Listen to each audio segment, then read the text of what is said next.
in celebration of the life and legacy of Dr. Martin Luther King Jr. on this national holiday. We are joined by Jonathan Jones, educator and outreach coordinator from the Charles H. Wright Museum. Thank you so much for being here. Thank you for having me. I mean, there's no way that we could let this day pass by without paying homage to Dr. King. But first, let's talk about some of his Detroit connections. First of all, a well-known fact is that, but it has a few different accounts, is that the first iteration of the I Have a Dream speech was given here in Detroit. Now, I've heard a lot of different places where this happened, but it was recorded, also making Dr. King a Motown recording artist. Clear that up for us. Well, when people talk about the I Have a Dream speech, what they tend to forget is that most speeches are an evolving process. So while there is a version that we have heard in the March on Washington at the Lincoln Memorial, August 28, 1963, that was the follow-up. He actually initially said that speech in the Walk to Freedom March here in Detroit, June 23rd, 1963, over at Cobo Hall. Okay, so was it during the march or was it at the former Cobo Hall? Which one was it? So it was the culmination of the march. The culmination of the march, okay. Because some people say it happened at Second Baptist Church. I've heard a lot of different accounts of when this happened. Okay, so now we're looking at a picture of the march going down Woodward.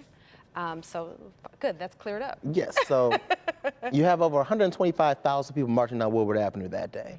The march itself was organized by Reverend C.L. Franklin, Aretha Franklin's father, and it was led by many city officials, and they called in Reverend Franklin's friend, Dr. King, to assist with making that march as prominent as it could be.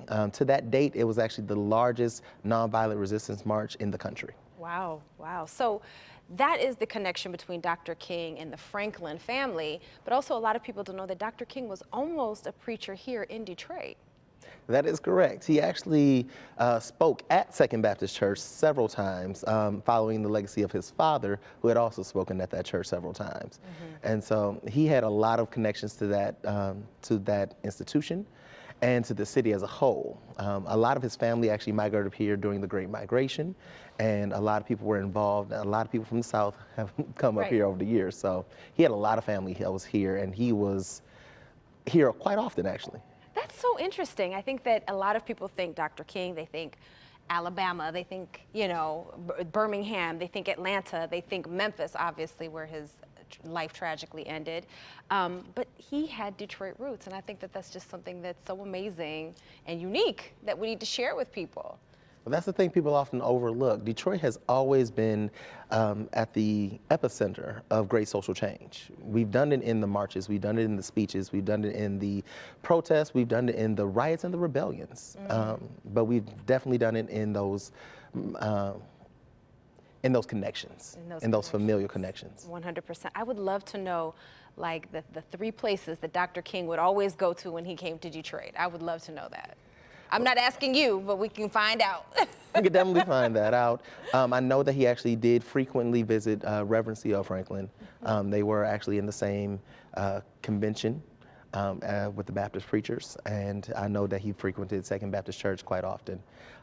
Where he went to get his food, you'll have to ask him. We'll have to find out. I need someone's auntie or grandmother to let me know the scoop. Well, to help the community celebrate Dr. King's legacy, the Charles H. Wright Museum has an entire day of family programming today, and it is free. All of the events are going on until 5 p.m. Jonathan, thank you so much. Thank you for having me. Being here.